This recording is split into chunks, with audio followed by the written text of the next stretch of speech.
Good morning. നമ്മൾ ഇന്നത്തെ വീഡിയോയിൽ പുതിയ ചാപ്റ്ററാണ് പറയുന്നത് മാനേജ്മെൻറ്റ് ഓഫ് കോപ്പറേറ്റീവ്സ്. കഴിഞ്ഞ വീഡിയോകളിലൊക്കെ ആയിട്ട് നമ്മൾ membership in a cooperative society എന്ന ടോപ്പിക്കാണ് ഡിസ്കസ് ചെയ്തത്. ഇന്നത്തെ വീഡിയോയിൽ നമ്മൾ പറയുന്നത് management of cooperative societies. We know that each and every organization should be properly managed in order to achieve its objectives. Then in case of cooperative societies also, its activities should be properly managed. Each and every cooperative societies are formed for a specific objects specified in its bylaw of the society. In order to accomplish this object, the activities of the organization should be properly managed. In case of cooperative organization, we know that the management of the society is on democratic basis. The cooperative principles, democratic member control is applied in each and every cooperative organization. As per the provisions of the Kerala Cooperative Societies Act 1969, the management of the society shall vest in two things, that is general body and managing committee. അതായത് Kerala cooperative societies act പ്രകാരം ഒരു cooperative സൊസൈറ്റിയുടെ management എന്ന് പറയുന്നത് രണ്ട് കാര്യങ്ങളാണ് ഉള്ളത്. രണ്ട് കാര്യങ്ങളാണ് അതിൻ്റെ മാനേജ്മെൻറ്റ് അടങ്ങിയിരിക്കുന്നത്. ഒന്ന് ജനറൽ ബോഡിയും രണ്ടാമത്തേത് മാനേജിംഗ് കമ്മിറ്റിയും.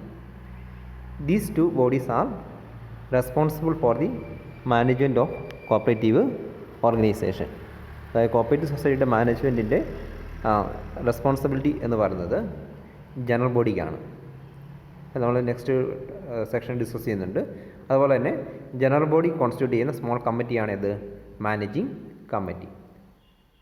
അപ്പോൾ ഈ രണ്ട് കാര്യങ്ങളാണ് ഒരു കോപ്പറേറ്റീവ് സൊസൈറ്റിയുടെ മാനേജ്മെൻറ്റ് എന്ന ആസ്പെക്റ്റ് കൊണ്ട് അർത്ഥമാക്കുന്നത്. ഓക്കെ, അപ്പോൾ അതിൽ section 27 final authority in a cooperative society. Final authority in a cooperative society. As per section 27 of the Kerala Cooperative Societies Act, the final authority of a cooperative society shall vest in the general body of the members. ഒരു cooperative സൊസൈറ്റിയുടെ final authority എന്ന് പറയുന്നത് registrar അല്ല, president അല്ല, secretary അല്ല, managing committee അല്ല. Final authority is vested with the general body of its members. മെമ്പേഴ്സിൻ്റെ general ബോഡിയാണ് ജനറൽ ബോഡി അല്ല, meeting of the members known as the general body. General ബോഡിയാണ് GB എന്ന് നമ്മൾ പറയും അല്ല, ജനറൽ ബോഡിയാണ് ഫൈനൽ അതോറിറ്റി എന്ന് പറയുന്നത്. What is general body? General body means the meeting of all the members of the cooperative society അല്ലേ. As per section 27 the general body is the final authority of a cooperative society. Okay, all the members of the society except nominal or associate members are entitled to attend the general body meeting of the society. Okay, അപ്പോൾ section 27 പ്രകാരം final authority എന്ന് പറയുന്നത് ആരാണ്? General ബോഡിയാണ് final authority. Okay, then as per section 28 specify the appointment of committee. Section 28 appointment of committee എന്ന് പറയുന്നത്. The general body of a society shall constitute a committee for a period of not exceeding 5 years. നമുക്കറിയാം, സാധാരണ നമ്മുടെ നാടുകളിലെ cooperative സൊസൈറ്റികളുടെ managing കമ്മിറ്റിയിലേക്കുള്ള ഇലക്ഷനൊക്കെ നമുക്ക് ഓർമ്മയിലുണ്ടാവും അല്ലേ. അപ്പോൾ ഇവിടെ managing കമ്മിറ്റിയുടെ ടേം ഓഫ് ഓഫീസ് എന്ന് പറയുന്നത്, കാലാവധി ടേം ഓഫ് ഓഫീസ് എന്ന് പറയുന്നതിലാണ് നോട്ട് എക്സീഡിങ് 5 years ആണ്. 5 years പീരീഡിലേക്കാണ് എന്ത് ചെയ്യുന്നത്? മാനേജിംഗ് കമ്മിറ്റീനെ എലക്ട് ചെയ്യുന്നത് അല്ലേ. അപ്പോൾ പീരീഡ് കഴിയുമ്പോൾ വീണ്ടും എന്ത് ചെയ്യും? കമ്മിറ്റിയിലേക്ക് ഇലക്ഷൻ നടത്തും. Okay, and in accordance with the bylaw of the society, each and every cooperative society constitute a small committee known as the managing committee and entrust the management of the affairs of the society to such a committee. This committee is responsible for the day-to-day management of the cooperative organization. The general body hand over its powers to managing committee to manage the affairs of the society. Okay, the maximum number of the members of the committee shall not exceed 15 in case of primary society and 25 in case of other society. We have to remember the number of members in the managing committee. There is some restrictions in the section 28 of the Kerala Cooperative Societies Act. In case of primary society, the maximum number of members of the society managing committee shall not exceed 15 and 25 in case of other cooperative society. അപ്പോൾ primary സൊസൈറ്റിയുള്ള managing കമ്മിറ്റിയിൽ 15 മെമ്പേഴ്സും മറ്റ് സൊസൈറ്റിയുടെ managing കമ്മിറ്റിയിൽ എത്ര members വരെ ആവാം? 25 members വരെ maximum ആവാം. Okay, that is the rule. regarding the number of members of the managing committee. And in case of federal societies, what is federal society? A society having individual as well as the institutional membership is known as the federal cooperative societies. Okay. In case of federal cooperative societies, the number of individuals in the society and committee shall not exceed 25% of the total number of the members in the society or the committee as the case may be. അപ്പോൾ federal cooperative society ഏതാണ്? Individual മെമ്പർഷിപ്പും. Individual membership ഇപ്പോൾ 100 മെമ്പേഴ്സാണ് സൊസൈറ്റിയിലുള്ളെങ്കിൽ individual members 25 കൂടാൻ പാടില്ല. 75 എന്തായിരിക്കണം? Non individuals ആയിരിക്കും. That means other organisation institutions ആയിരിക്കും 75. 25 കൂടാൻ പാടില്ല. അപ്പോൾ മാനേജിങ് കമ്മിറ്റി ഇലക്ട് ചെയ്യുമ്പോഴും മാനേജിങ് കമ്മിറ്റി മെമ്പേഴ്സിനെ ഇലക്ട് ചെയ്യുമ്പോഴും എന്താണ്? ഇപ്പോൾ 10 മെമ്പേഴ്സുള്ളതാണെങ്കിൽ 10 മെമ്പേഴ്സുള്ള ഒരു മാനേജിങ് കമ്മിറ്റി ആണെങ്കിൽ 10 മെമ്പേഴ്സുള്ള ഒരു മാനേജിങ് കമ്മിറ്റി ആണെങ്കിൽ അതിന് 25%, 2.5. ദാറ്റ് മീൻസ് 2 മെമ്പേഴ്സിൽ കൂടുതലാകാൻ പാടില്ല ഇൻഡിവിജ്വൽ റെപ്രസെൻറ്റേറ്റീവ്സ്. ദെൻ 8 മെമ്പേഴ്സ് എന്താണ്? ഇൻസ്റ്റിറ്റ്യൂഷണൽ റെപ്രസെൻറ്റേറ്റീവ്സ് ആയിരിക്കും. അല്ല, മറ്റേ ആ സൊസൈറ്റിയിലുള്ള മറ്റ് ഇൻസ്റ്റിറ്റ്യൂഷൻസിൻ്റെ റെപ്രസെൻറ്റേറ്റീവ്സ് ആയിരിക്കും മാനേജിങ് കമ്മിറ്റിയിൽ വരേണ്ടത്. ഓക്കെ, ആ ഒരു റൂളൂടെ അവിടെ ഓർമ്മിച്ച് വെക്കുക. ഹിയർ നമ്മൾ 2 സെക്ഷൻസ് പറഞ്ഞു, section 27 and section 28. Section 27 related to final authority in a society. General body is the final authority as per section 27, and as per section 28 general body constitute a small committee known as the managing committee to manage the affairs of the society, and the number of members of the committee shall not exceed 15 in case of primary society and 25 in case of other societies. Okay. ഇനി major ആയിട്ടുള്ള മറ്റൊരു important ആയ ടോപ്പിക്കാണ് disqualification of managing committee members. അപ്പോൾ managing കമ്മിറ്റിയിലേക്ക് elect ചെയ്യപ്പെടാൻ disqualified ആരൊക്കെയാണ്? Disqualification to be elected as a member of the managing committee. Managing committee താഴെ പറയുന്ന ഡിസ്ക്വാളിഫിക്കേഷൻ ഉള്ളവർക്ക് എന്ത് ചെയ്യാൻ പറ്റില്ല? മാനേജിങ് കമ്മിറ്റി മെമ്പർ ആവാൻ പറ്റില്ല. ഓക്കെ. അപ്പോൾ section 28 and rule 44, section 28 subsection 2ലും അതേപോലെ തന്നെ സെക്ഷൻ 28 സബ്സെക്ഷൻ 2ലും അതേപോലെ തന്നെ റൂൾ 44 KCS റൂൾസിൻ്റെ റൂൾ 44ലുമാണ് ഈ ഡിസ്ക്വാളിഫിക്കേഷൻസ് പറയുന്നത്. ഇത് ഓർമ്മിച്ച് വെക്കണം. What are the provisions as per rule 44 എന്നൊക്കെ ക്വസ്റ്റ്യൻ ചോദിക്കാം. Okay, what are the provisions or what are the disqualification as per rule 44 or what are the disqualification as per section 28(2). അപ്പോൾ ഈ 2 കേസ് ഓർമ്മിക്കുക. Section 28 subsection 2ലും അതുപോലെ തന്നെ rule 44ലുമാണ് managing committee മെമ്പേഴ്സിൻ്റെ disqualifications പറയുന്നത്. Okay, എന്തൊക്കെയാണ് managing committee മെമ്പേഴ്സിൻ്റെ disqualification നോക്കാം. ഈ പറയുന്ന ഡിസ്ക്വാളിഫിക്കേഷൻ ഉള്ളവർക്ക് ഒരു സൊസൈറ്റിയുടെ കോപ്പറേറ്റീവ് സൊസൈറ്റിയുടെ മാനേജിംഗ് കമ്മിറ്റി മെമ്പർ ആവാൻ പറ്റില്ല. എന്തൊക്കെയാണ് ഡിസ്ക്വാളിഫിക്കേഷൻസ് നോക്കാം. First one, if he is a member of the committee of the another societies of the same type. ഇതേപോലെയുള്ള മറ്റൊരു കോപ്പറേറ്റീവ് സൊസൈറ്റി മാനേജിംഗ് കമ്മിറ്റി മെമ്പറാണ് അല്ലേ. He is ineligible to become a member of the managing committee of the another societies of the same type. ഒരേപോലെയുള്ള 2 സൊസൈറ്റികളുടെ managing കമ്മിറ്റിയിൽ member ആകാൻ പറ്റില്ല. ഇപ്പോൾ ഒരാൾ ഒരു പ്രൈമറി കോപ്പറേറ്റീവ് ക്രെഡിറ്റ് സൊസൈറ്റി നമുക്ക് നോക്കാം. അതായത് primary cooperative estate service cooperative bank and വെസ്റ്റേറ്റ് service cooperative bank, both are primary societies അല്ലേ. നമുക്ക് 3 ടയർ ക്രെഡിറ്റ് സ്ട്രക്ചറിൻ്റെ പ്രൈമറി സൊസൈറ്റീസ് ആണ് estate service cooperative bank and വെസ്റ്റേറ്റ് സർവീസ് കോപ്പറേറ്റീവ് ബാങ്ക്. ഓക്കെ, അപ്പോൾ അതിലെന്താണ്? ഈസ്റ്റേറ്റ് സർവീസ് കോപ്പറേറ്റീവ് ബാങ്കിലെ ഒരു മാനേജിംഗ് കമ്മിറ്റി മെമ്പർക്ക് വെസ്റ്റേറ്റ് സർവീസ് കോപ്പറേറ്റീവ് ബാങ്കിലെ മാനേജിംഗ് കമ്മിറ്റി മെമ്പർ ആവാൻ പറ്റില്ല അല്ലേ. ഓൾറെഡി ഇപ്പോൾ estate service cooperative 2 society membership കിട്ടും അല്ലേ.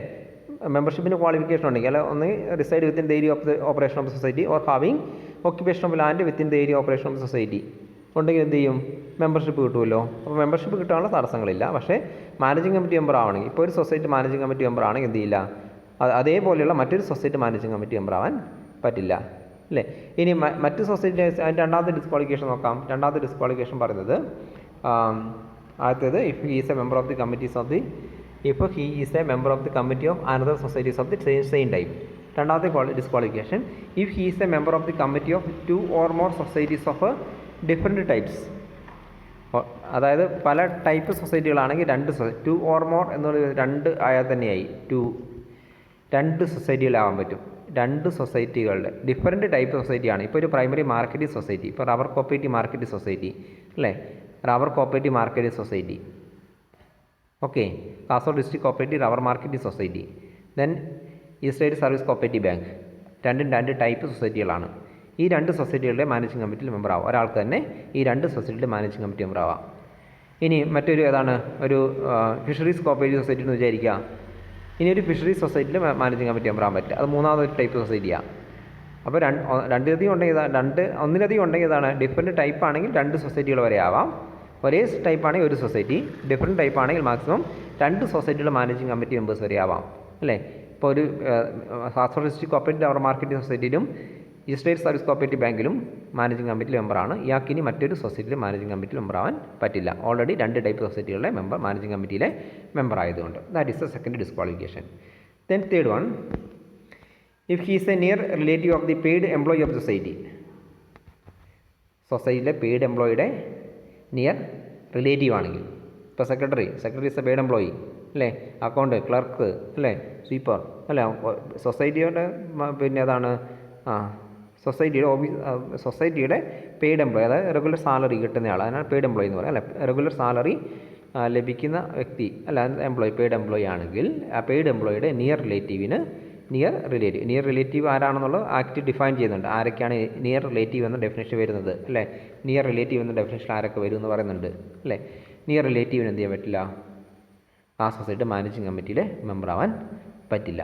ഇപ്പോൾ ഫോർ ഹസ്ബൻഡ് ആൻഡ് വൈഫ് അല്ലേ, ഇപ്പോൾ വൈഫ് സൊസൈറ്റിയിൽ വർക്ക് ചെയ്യുന്നതാണ്, അവർ കോപ്പറേറ്റീവ് സൊസൈറ്റിയിലെ ഓഫീസ് അറ്റൻഡറായി അല്ലെങ്കിൽ ഓഫീസ് അക്കൗണ്ടൻ്റായിട്ട് വർക്ക് ചെയ്യുന്നു. ഈ വ്യക്തിയുടെ ഇപ്പോൾ ഹസ്ബൻഡ് നിയർ റിലേറ്റീവ് ആണ് അല്ലെ, ഹസ്ബൻഡിന് എന്ത് ചെയ്യാൻ പറ്റില്ല, ആ സൊസൈറ്റിയിലെ മാനേജിംഗ് കമ്മിറ്റിയിലെ മെമ്പറാവാൻ പറ്റില്ല, ഡിസ്ക്വാളിഫൈഡ് ആണ്. സൊസൈറ്റിയിൽ മെമ്പറാവാം, മാനേജിംഗ് കമ്മിറ്റിയിലെ മെമ്പറാവാൻ പറ്റില്ല. Okay, next one, if he is in default to any society in respect of loan taken or in which he stood as a surety. സൊസൈറ്റിയുമായിട്ട് ഏതെങ്കിലും ഡിഫോൾട്ട് ഉണ്ടെങ്കിൽ നമ്മൾ ഡിഫോൾട്ട് ഡെഫിനേഷൻ പഠിച്ചിട്ടുണ്ട് അല്ലേ. ഡിഫോൾട്ട് അല്ലേ, fails to repay the loan taken അല്ലേ, loan എടുത്ത് തിരിച്ചടച്ചില്ല, ഡിഫോൾട്ടാണ്. അതുപോലെ ഏതാണ്, മറ്റൊരു വ്യക്തിയുടെ ഷുവർട്ടി ആയിട്ട് നിന്നു, ആ വ്യക്തി അടച്ചിട്ടില്ല, ഷുവർട്ടി ആണെങ്കിലും ഡിഫോൾട്ടാണ്. അപ്പോൾ അങ്ങനെയുള്ള വ്യക്തികൾക്ക് എന്ത് ചെയ്യാൻ പറ്റില്ല, മാനേജിംഗ് കമ്മിറ്റിയിലെ മെമ്പർഷിപ്പ് കൊടുക്കില്ല. Then fifth one, if he has sentenced in any offence and 3 years have not been completed from the date of expiry of that sentence. ഏതെങ്കിലും കുറ്റത്തിന് ശിക്ഷയ്ക്ക് വിധിക്കപ്പെട്ട വ്യക്തിയാണെങ്കിൽ ശിക്ഷ കഴിഞ്ഞ് 3 വർഷം കഴിഞ്ഞിട്ടില്ലെങ്കിൽ മാനേജിംഗ് കമ്മിറ്റി മെമ്പറാവാൻ പറ്റില്ല. നെക്സ്റ്റ് ആറാമത്തത്, 6th one, if he is employed as a legal adviser on behalf of സൊസൈറ്റിയുടെ ലീഗൽ അഡ്വൈസർ ആണെങ്കിൽ. Then if he is a paid employee of society or of any other സൊസൈറ്റിയിലെ paid employee, അതല്ലെങ്കിൽ മറ്റേതെങ്കിലും സൊസൈറ്റിയിലെ paid employee ആണെങ്കിൽ. Then if he is of unsound mind, minor, nominal or associate member. Nominal or associate മെമ്പർക്കും managing committee മെമ്പറാകാൻ പറ്റില്ല. അതുപോലെ തന്നെ unsound mind, minor അങ്ങനെയുള്ളവർക്കും managing committee മെമ്പറാകാൻ പറ്റില്ല. ഇഫ് മൈനർക്ക് ഇവർക്കൊന്നും മെമ്പർഷിപ്പ് തന്നെ കിട്ടില്ല സൊസൈറ്റിയിൽ, അല്ല സൊസൈറ്റി കിട്ടും, ഓക്കെ. ഇവിടെ ഏതാണ്, അൺസൗണ്ട് മൈൻഡ്, അതുപോലെ തന്നെ മൈനർക്കൊന്നും ആ സൊസൈറ്റി തന്നെ മെമ്പർഷിപ്പ് ഇല്ലല്ലോ. Then if he's adjudicated as an insolvent, ഇത് നമ്മൾ ഓൾറെഡി മെമ്പർഷിപ്പിൻ്റെ ഡിസ്ക്വാളിഫിക്കേഷൻ പറഞ്ഞിട്ടുള്ളതാണ്. അഡ്ജുഡിക്കേറ്റ് ഇൻസോൾവെൻ്റ് ആണെങ്കിൽ അയാൾക്ക് മെമ്പർഷിപ്പ് ഇല്ല, മാനേജിംഗ് കമ്മിറ്റി മെമ്പറാകാൻ പറ്റില്ല. If he is carrying the same business which is carried on by the society നടത്തുന്ന അതേ ബിസിനസ് നടത്തുന്ന മറ്റൊരു വ്യക്തിയാണെങ്കിൽ എന്തില്ല, ഇതിപ്പോൾ റബ്ബർ മാർക്കറ്റിംഗ് സൊസൈറ്റി കേസ് പറഞ്ഞു അല്ലേ, റബ്ബർ മാർക്കറ്റിംഗ് സൊസൈറ്റി. അപ്പോൾ ഒരു റബ്ബർ മാർക്കറ്റ് ട്രേഡ് നടത്തുന്ന ഒരു വ്യക്തിയാണെങ്കിൽ എന്ത് ചെയ്യില്ല, സെയിം ബിസിനസ് നടത്തുന്ന വ്യക്തിയാണെങ്കിൽ ആ സൊസൈറ്റിയുടെ മാനേജിംഗ് കമ്മിറ്റി മെമ്പറാവാൻ അയോഗ്യനാണ്. ഓക്കെ, നെക്സ്റ്റ് വൺ, 11ാമത്തേത്, if he was a member of the committee which has been superseded and a period of 1 year has not been elapsed. ഇപ്പോൾ നിലവിലുള്ളൊരു മാനേജിംഗ് കമ്മിറ്റി, ആ മാനേജിംഗ് കമ്മിറ്റി രജിസ്ട്രാർക്ക് എന്ത് ചെയ്യുക, സൂപ്പർസീഡ് ചെയ്യുക, ദാറ്റ് മീൻസ് പിരിച്ചുവിടുക. നമ്മൾ section 32 പിന്നീട് പറയുന്നുണ്ട്, സൂപ്പർ സെഷൻ മീൻസ് പിരിച്ചുവിടുക. പിരിച്ചുവിടപ്പെട്ട മാനേജിംഗ് കമ്മിറ്റി ആണെങ്കിൽ ആ പിരിച്ചുവിടപ്പെട്ട് 1 year കഴിഞ്ഞിട്ടില്ലെങ്കിൽ എന്ത് ചെയ്യില്ല, പുതിയ മാനേജിംഗ് കമ്മിറ്റി മെമ്പറാകാൻ പറ്റില്ല. 1 year കഴിഞ്ഞാൽ മാത്രമേ അയാൾക്ക് അടുത്ത മാനേജിംഗ് കമ്മിറ്റിയിലേക്ക് ഇലക്ട് ചെയ്യപ്പെടാൻ യോഗ്യത ഉള്ളൂ. And 12th one, if he has been surcharge under section 68, നമ്മൾ പറഞ്ഞിട്ടുണ്ടല്ലോ സെക്ഷൻ 68 അല്ലേ, ഏത് സൊസൈറ്റിക്ക് എന്തെങ്കിലും ലോസ്, ആരുടെയെങ്കിലും നെഗ്ലിജൻസ് പ്രകാരം മാനേജിംഗ് മെമ്പേഴ്സിൻ്റെയോ അല്ലേ എംപ്ലോയീസിൻ്റെയൊക്കെ ഏതാണ് നെഗ്ലിജൻസ് പ്രകാരം സൊസൈറ്റിക്ക് എന്തെങ്കിലും ലോസ് ഹാപ്പൻ ചെയ്തിട്ടുണ്ടെങ്കിൽ ആ ലോസ് കൺസേൺഡ് പാർട്ടിയുടെ അടുത്തു നിന്നും റിക്കവറി ചെയ്യാനുള്ള പ്രൊവിഷനാണെന്ന് പറയുന്നത് സെക്ഷൻ 68 സർചാർജ് പറയുന്നത്. അപ്പോൾ അങ്ങനെ ഏതെങ്കിലും എമൗണ്ട് റിക്കവർ ചെയ്യപ്പെട്ട വ്യക്തിയാണെങ്കിൽ he is disqualified. And finally, if he is disqualified under any other provisions in the bylaw of the society. ഇനി സൊസൈറ്റിയുടെ ബൈലോ മറ്റെന്തെങ്കിലും ഡിസ്ക്വാളിഫിക്കേഷൻ പറഞ്ഞിട്ടുണ്ടെങ്കിൽ അതും. Okay, these are the disqualification of the managing committee members. ഇപ്പോൾ 13 പോയിൻ്റാണ് അതിൽ പറഞ്ഞിരിക്കുന്നത്. 3 മാർക്കിന് ചോദിക്കുന്ന ക്വസ്റ്റ്യനാണ്. What are the disqualification of the managing committee members. Okay, അപ്പോൾ അതിനോട് ചേർത്ത് തന്നെ ചെറിയൊരു ടോപ്പിക് കൂടെ. What is അഡ്ഹോ committee? അഡ്ഹോ കമ്മിറ്റി എന്ന് പറയുന്നത് പുതിയ സൊസൈറ്റി രജിസ്റ്ററാണ് ഈ അഡ്ഹോ കമ്മിറ്റി ഉണ്ടാവുക. ന്യൂ സൊസൈറ്റി നമ്മൾ പുതിയതായിട്ട് ഒരു സൊസൈറ്റി രജിസ്റ്റർ ചെയ്തു പുതിയൊരു സൊസൈറ്റി ഫോം ചെയ്തു അല്ലേ. അപ്പോൾ ഒരു പുതിയ സൊസൈറ്റി ഫോം ചെയ്യുന്നതിൽ അതിന് മാനേജിംഗ് കമ്മിറ്റി ഇല്ല അല്ലേ. പ്രൊമോട്ടേഴ്സാണ് എന്ത് ചെയ്തിട്ടുള്ളത്, ചീഫ് പ്രൊമോട്ടറും അതുപോലെ തന്നെ പ്രൊമോഷൻ കമ്മിറ്റിയാണ് എന്ത് ചെയ്തിട്ടുള്ളത്, സൊസൈറ്റി മാനേജ് ചെയ്ത് സൊസൈറ്റി രജിസ്റ്റർ ചെയ്യുന്നതിന് ആവശ്യമായിട്ടുള്ള കാര്യങ്ങളൊക്കെ ചെയ്തത് അല്ലേ. അപ്പോൾ സൊസൈറ്റി ഫോം ചെയ്ത് സൊസൈറ്റി രജിസ്റ്റർ ചെയ്യപ്പെട്ടു അല്ലേ. അപ്പോൾ അതിൻ്റെ മാനേജ്മെൻറ്റ് അതിൻ്റെ ആക്ടിവിറ്റീസ് നോക്കി നടത്താൻ എന്തില്ല, നിലവിൽ കമ്മിറ്റി ഇല്ല. അപ്പോൾ അതുകൊണ്ട് എന്ത് ചെയ്യും, in case of a new society, the person who have signed the application for the registration of society may appoint a committee to conduct the affairs of the society. This is known as the ad hoc committee. അപ്പോൾ എന്ത് ചെയ്യും, society form ചെയ്യാൻ വേണ്ടി sign ചെയ്തവരുണ്ടല്ലോ, അത് minimum 25% വേണമെന്ന് നമുക്കറിയാം അല്ലേ. അത് elect a small committee known as the ad hoc committee to manage the affairs of the society. This committee will be in power for a period of 3 months. ഈ കമ്മിറ്റിയുടെ കാലാവധി എന്ന് പറയുന്നത് എത്രയാണ്, 3 months ആണ് ഈ കമ്മിറ്റിയുടെ കാലാവധി from the date of registration. And the registrar may extend the period of such committee if necessary. അപ്പോൾ എന്ത് ചെയ്യുക, ഈ 3 months ആണ് കാലാവധി. രജിസ്ട്രാർക്ക് വേണേൽ എന്തെങ്കിലും സഫീഷ്യൻ്റായ റീസൺ ഉണ്ടെങ്കിൽ ഈ കാലാവധി എന്ത് ചെയ്യാം, 3 മാസം കൂടി എക്സ്റ്റെൻഡ് ചെയ്യാനുള്ള പവർ രജിസ്ട്രാർക്കുണ്ട് അല്ലേ. അപ്പോൾ ഈ അഡ്ഹോക് കമ്മിറ്റി അതിൻ്റെ കാലാവധിക്കുള്ളിൽ എന്ത് ചെയ്യണം, ഒരു പുതിയ കമ്മിറ്റീനെ അല്ലെ നിയമപ്രകാരമുള്ള ഒരു മാനേജിംഗ് കമ്മിറ്റീനെ ഇലക്ഷൻ നടത്തി എലക്ട് ചെയ്യാനുള്ള നടപടികൾ ഈ അഡ്ഹോക് കമ്മിറ്റി സ്വീകരിക്കും. Okay, that is ad hoc committee. Ad hoc committee is related to new സൊസൈറ്റിയാണ്. പുതിയ സൊസൈറ്റി മാനേജ് ചെയ്യാൻ വേണ്ടി താൽക്കാലികമായിട്ട് ഫോം ചെയ്യുന്ന കമ്മിറ്റിക്കാണെന്ന് പറയുന്നത് അഡ്ഹോക് കമ്മിറ്റി എന്ന് പറയുന്നത്. ഓക്കെ, അത്രയാണ് നമ്മളിന്ന് പറയുന്നത്. അപ്പോൾ മാനേജ്മെൻറ്റ് ഓഫ് എ കോപ്പറേറ്റീവ് സൊസൈറ്റിയിൽ നമ്മൾ 3 കാര്യങ്ങൾ പറഞ്ഞു. ഒന്ന്, final authority in a society, അതുപോലെ തന്നെ appointment of the committee and disqualification of managing committee members. അതുകൂടാതെ ചെറിയൊരു പോയിൻ്റ്, അതാണ് വാട്ട് ഈസ് അഡ്ഹോക് കമ്മിറ്റി എന്ന ടൈം നമ്മൾ ഇന്നത്തെ വീഡിയോയിൽ പറഞ്ഞിട്ടുണ്ട്. ഓക്കെ.